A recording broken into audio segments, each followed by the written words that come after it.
Почитувани граѓани, остана само уште 3 дена до завршувањето на кампањата пред локалните избори закажани за внедела. Остана уште само 3 дена да ја издржиме медиумско-пропагандната тортура, што чини тешки милиони, а со која ВМРО-ДПМН буквално ги тероризира граѓаните. Такво пропагандно силување на сопствените граѓани не се памети во светската историја. Така е насекаде низ Македонија, така и во Струмица. Јас лично очекував дека не моќта да ми се спротивстават со идеи и проекти. Политичките опоненти ќе го изберат моделот на водење негативна кампања против мене, но дека ќе паднат толку ниско, дека ќе водат толку приземна и гнасна кампања, беше надвор од секакви очекувања.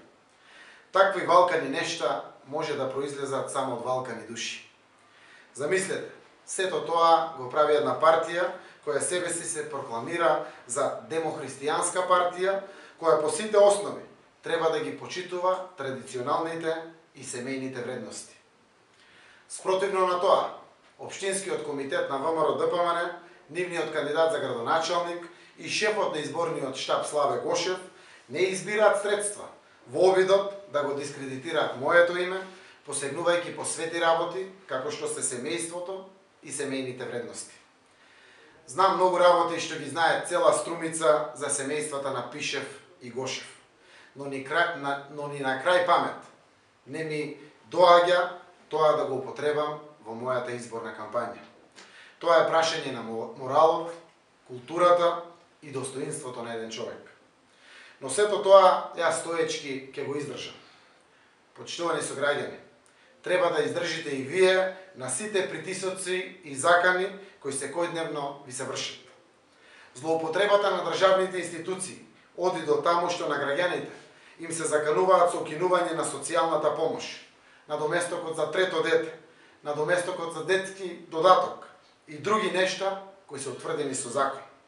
Во целата гнасна шема за тероризирање се вклучени и полицијата, шумското стопанство и другите институции. Покрај тоа се нудат пари за гласови и се делат прехранбени продукти. Мисијата на ОПСЕ во Македонија е веќе информирана за ова насилничко однесување на луѓето од ВМРО-ДПМН. Но апелирам до вас, почитувани сограѓани, да не подлегнувате на ваквите притисоци и закани.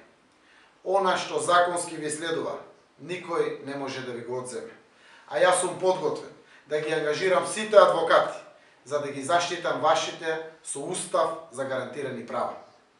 Колку и да сакаат со сила нешто да променат, нема да можат тоа да го сторат, од и најновите анкети покажуваат дека Зоран Заев и советничката листа на Сојузот за еднината водат 2,5 пати повеќе.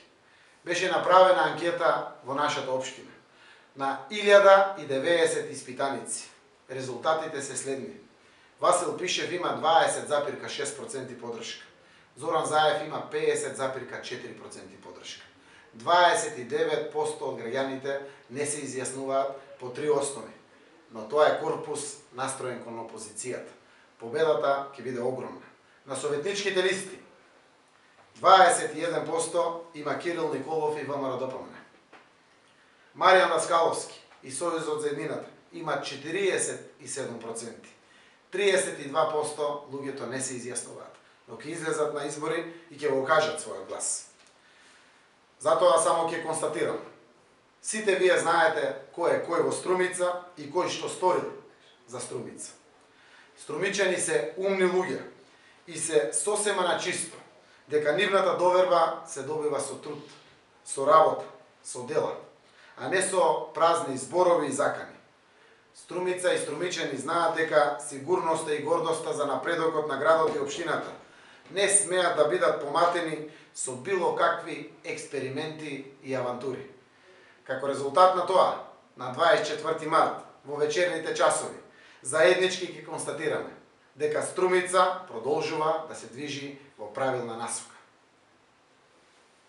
Повелете доколку има прашања. Рековте притисоци, какви видови притисоци досега сте констатирали и какви се заканите кон граѓаните? Сите официјални списоци за детски додаток, за додаток за трето дете, за социјална помош се бораците на првите активисти на ВМРО ДПМН. Влегуваат од куќа на куќа. Се закануваат директно кај луѓето. Се тресат како лист, исплашени. Додатокот е 8.000 денари за трето дете. Се плашат луѓето да не изгубат екзистенција. Социјалната помош е од 2 до 2.500 денари. Од тоа живеат граѓаните. Притисокот е толку невиден со тоа што им се доаѓа директно дома, им се кажува кога да излезат на гласање за да тоа целото биде исконтролирано и слично. Полицијата е постојано во патроли. Коли без таблички се пропуштаат да поминат како никому ништо да. Но нашите активисти за да одат до штаб, да достават сок и кафе, не ги пуштаат. Притисокот е од страна на сите други останати државни институции. И тоа можам да кажам од невидени размери до сега со целото мое политичко искуство. Но тоа што мора да го знаат граѓаните, дека со се што имам, ќе ангажирам адвокати, ќе помогнам до крај. Законот и уставот важат подеднакво за сите. Ќе се избориме до крај, а тие што ќе се дрзнат да некому симнат вакво право, без разлика дали е тоа социјална помош, додаток за трето дете или било кое право, ќе одговарат и кривично, а со тоа ќе надоместат со камати.